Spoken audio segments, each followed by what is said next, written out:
Class 10th। Book का नाम संचयन। चैप्टर का नाम सपनों के से दिन। इसके लेखक का नाम है गुरदयाल सिंह।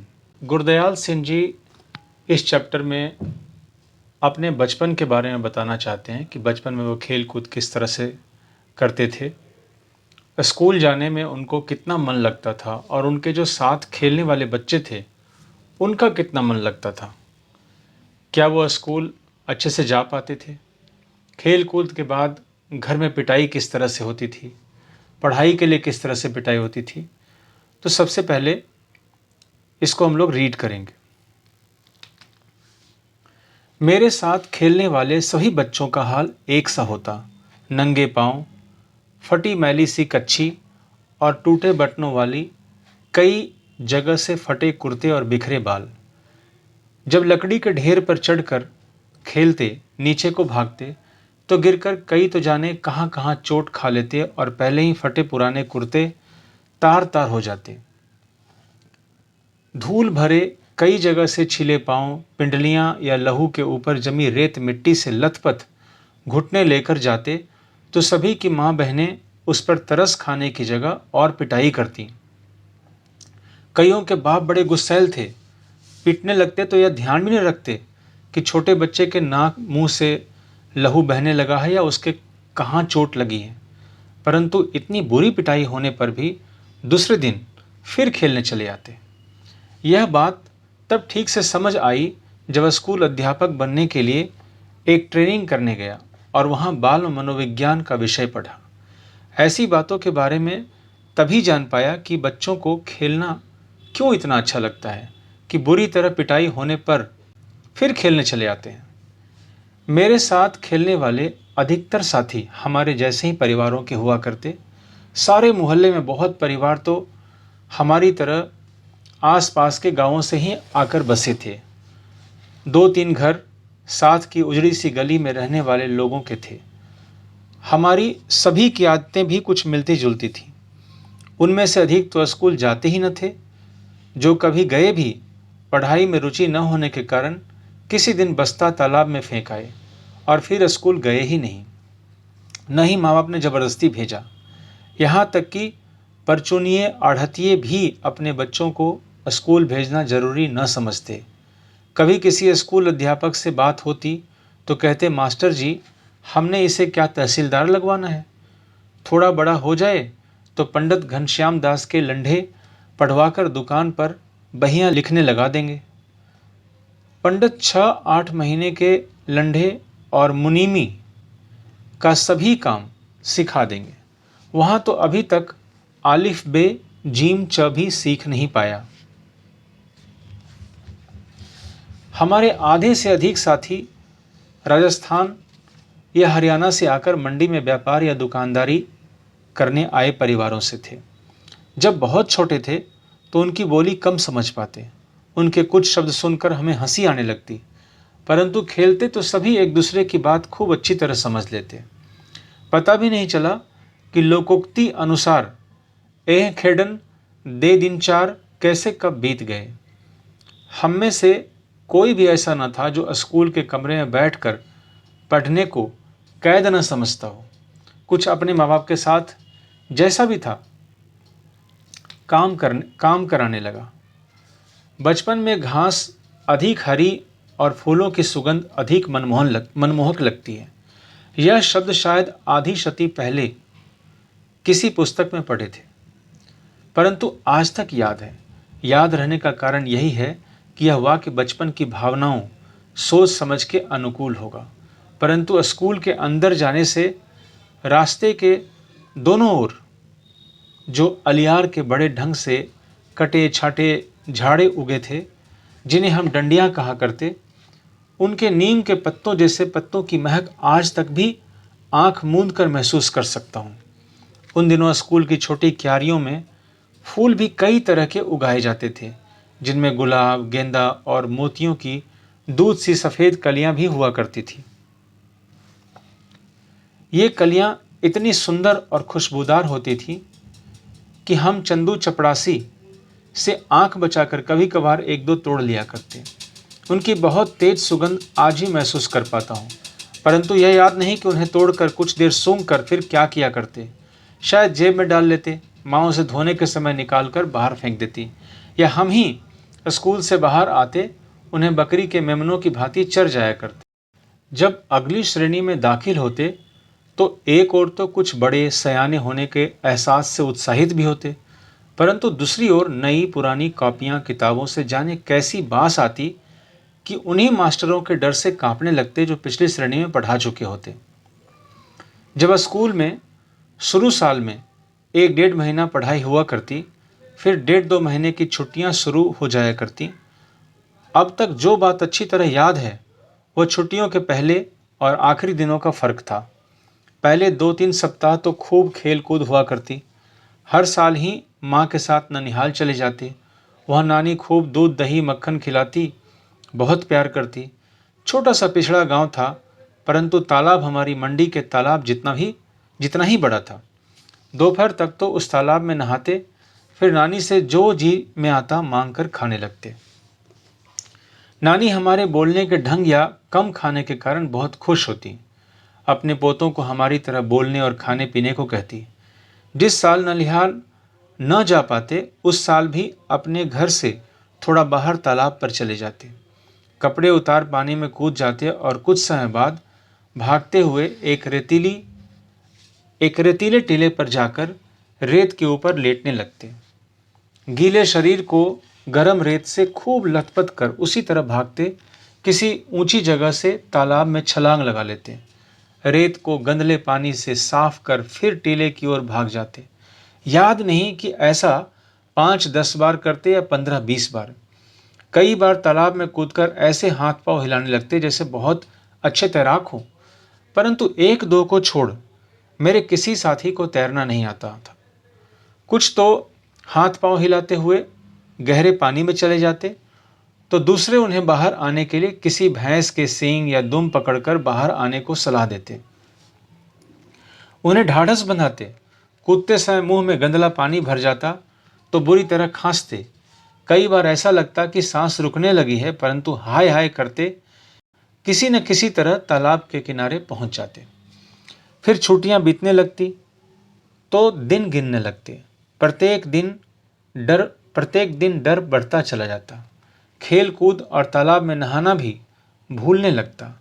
मास्टरों ने जो छुट्टियों में करने के लिए काम दिया होता उसका हिसाब लगाने लगता।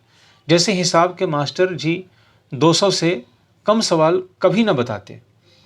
मन में हिसाब लगाते कि यदि 10 सवाल रोज निकालें तो 20 दिन में पूरे हो जाएंगे। जब ऐसा सोचना शुरू करते तो छुट्टियों का 1 महीना बाकी हुआ करता।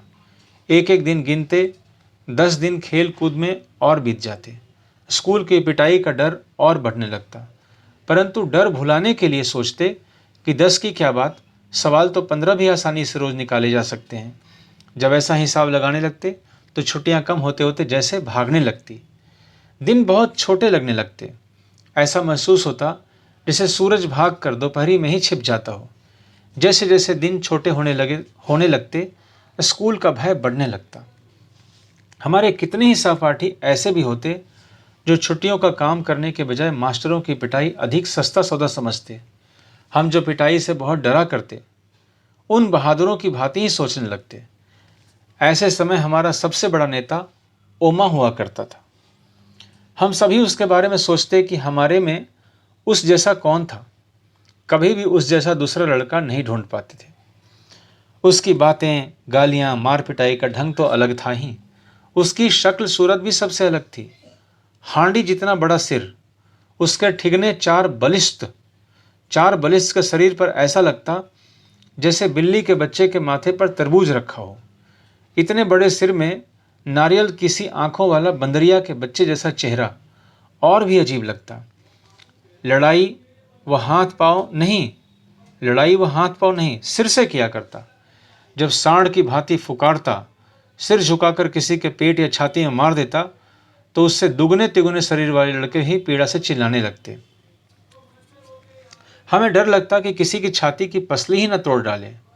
उसके सिर के टक्कर का नाम हमने रेल बम्बा रखा हुआ था। रेल के कोयले से चलने वाले इंजन की भांति बड़ा और भयंकर ही तो था। हमारा स्कूल बहुत छोटा था, केवल छोटे छोटे 9 कमरे थे जो अंग्रेजी के अक्षर एच की भांति बने थे। दाईं ओर पहला कमरा हेडमास्टर श्री मदन मोहन शर्मा जी का था, जिसके दरवाजे के आगे हमेशा चिक लटकी रहती थी।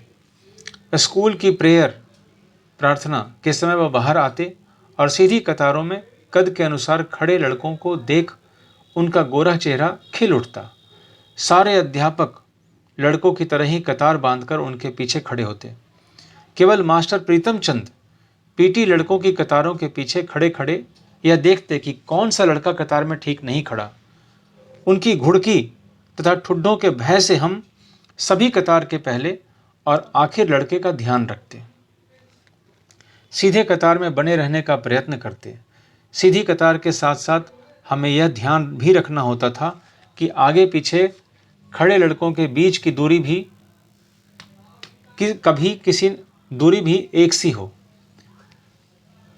आगे पीछे खड़े लड़कों के बीच की दूरी भी एक सी हो।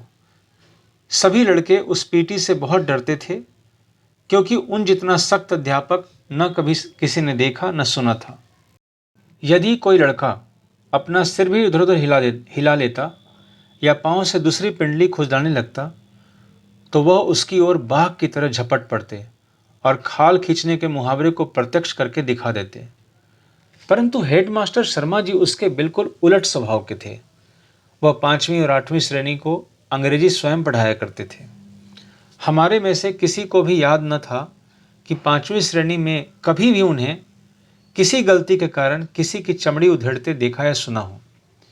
चमड़ी उधेड़ना हमारे लिए बिल्कुल ऐसा शब्द था जैसे हमारे सरकारी मिडिल स्कूल का नाम। अधिक से अधिक वह गुस्से में बहुत जल्दी जल्दी आंखें झपकते अपने लंबे हाथ की उल्टी उंगलियों से एक चपत हमारी गाल पर मार देते, तो मेरे जैसे सबसे कमजोर शरीर वाले भी सिर झुकाकर मुंह नीचा किए हंस देते। वह चपत तो जैसे हमें भाई भीखे की नमकीन पापड़ी जैसे मज़ेदार लगती, जो तब पैसे की शायद 2 आ जाया करती। परंतु तब भी स्कूल हमारे लिए ऐसी जगह न थी जहाँ खुशी से भागे जाएं। पहली कच्ची श्रेणी से लेकर चौथी श्रेणी तक केवल 5-7 लड़कों को छोड़ हम सभी रोते चिल्लाते ही स्कूल जाया करते। परंतु कभी कभी ऐसी सभी स्थितियों के रहते स्कूल अच्छा भी लगने लगता। जब स्काउटिंग का अभ्यास करवाते समय पीटी साहब नीली पीली झंडियों हाथ में पकड़ाकर 1 2 3 कहते, झंडियां ऊपर नीचे दाएं बाएं करवाते, तो हवा में लहराती और फड़फड़ाती झंडियों के साथ खाकी वर्दियां तथा गले में 2 रंगे रुमाल लटकाए अभ्यास किया करते। हम कोई गलती न करते तो वह अपनी चमकीली आंखें हल्के से झपकते, कहते शाबाश, वेल बिगिन अगेन 1 2 3 3 2 1। उनकी एक शाबाश ऐसे लगने लगती जैसे हमने किसी फौज के सभी तमगे जीत लिए हों। कभी यही एक शाबाश सभी मास्टरों की ओर से हमारी सभी कॉपियां पर साल भर की लिखी गुड्डों से अधिक मूल्यवान लगती। कभी ऐसा भी लगता कि कई साल की सख्त मेहनत से प्राप्त की पढ़ाई से भी पीटी साहब के डिसिप्लिन में रहकर प्राप्त की गुडविल बहुत बड़ी थी। परंतु यह भी एहसास रहता कि जैसे गुरुद्वारे का भाई जी कथा करते समय बताया करते कि सतीगुर के भय से ही प्रेम जागता है, ऐसे ही पीटी साहब के प्रति हमारी प्रेम की भावना जग जाती। यह ऐसा भी है कि आपको रोज फटकारने वाला कोई अपना यदि साल भर के बाद एक बार शाबाश कह दे तो यह चमत्कार सा लगने लगता है। हमारी दशा भी कुछ ऐसी ही हुआ करती। हर वर्ष अगली श्रेणी में प्रवेश करते समय मुझे पुरानी पुस्तकें मिला करती। हमारे हेडमास्टर शर्मा जी एक लड़के को उसके घर जाकर पढ़ाया करते थे। वे धनाढ़ लोग थे। उनका लड़का मुझसे 1-2 साल बड़ा होने के कारण मेरे से एक श्रेणी आगे रहा। हर साल अप्रैल में जब पढ़ाई का नया साल आरंभ होता तो शर्मा जी उसकी 1 साल पुरानी पुस्तकें ले आते। हमारे घर में किसी को भी पढ़ाई में दिलचस्पी न थी। यदि नई किताबें लानी पड़ती जो 1-2 रुपये में आ जाया करती, तो शायद इसी बहाने पढ़ाई तीसरी चौथी श्रेणी में ही छूट जाती। कोई 7 साल स्कूल में रहा तो एक कारण पुरानी किताबें मिल जाना भी था। कॉपियां, पेंसिलों, होल्डर या स्याही दवात में भी मुश्किल से 1-2 रुपये साल भर में खर्च हुआ करते। परंतु उस जमाने में 1 रुपया भी बहुत बड़ी रकम हुआ करती थी। 1 रुपये में 1 सेर घी आया करता और 2 रुपये की 1 मन यानी कि 40 सेर गंदम। इसी कारण खाते पीते घरों के लड़के ही स्कूल जाया करते। हमारे 2 परिवारों में मैं पहला लड़का था जो स्कूल जाने लगा था। परंतु किसी भी नई श्रेणी में जाने का ऐसा चाव कभी भी महसूस नहीं हुआ जिसका जिक्र कुछ लड़के किया करते। अजीब बात थी कि मुझे नई कॉपियां और पुरानी पुस्तकों में से ऐसी गंध आने लगती कि मन बहुत उदास होने लगता था। उसका ठीक ठीक कारण तो कभी समझ में नहीं आया, परंतु जितनी भी मनोविज्ञान की जानकारी है, इस अरुचि का कारण यही समझ में आया कि आगे की श्रेणी की कुछ मुश्किल पढ़ाई और नए मास्टरों की मारपीट का भय ही कहीं भीतर जमकर बैठ गया था। सभी तो नए न होते थे, परंतु 2-3 हर साल ही वह होते जो कि छोटी श्रेणी में नहीं पढ़ाते थे। कुछ ऐसी भी भावना थी कि अधिक अध्यापक एक साल में ऐसी अपेक्षा करने लगते कि जैसे हम हर फन मौला हो गए हों। यदि उनकी आशाओं पर पूरे नहीं हो पाते तो कुछ तो जैसे चमड़ी उधेड़ देने को तैयार रहते। इन्हीं कुछ कारणों से केवल किताबों कॉपियों की गंध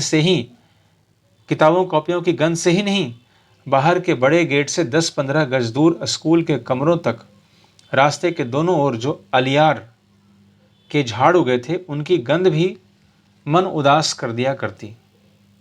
परंतु स्कूल 1-2 कारणों से अच्छा भी लगने लगा था। मास्टर प्रीतम चंद जो हम स्काउटों को परेड करवाते तो लेफ्ट राइट की आवाज़ या मुंह में ली हिसल से मार्च कराया करते थे।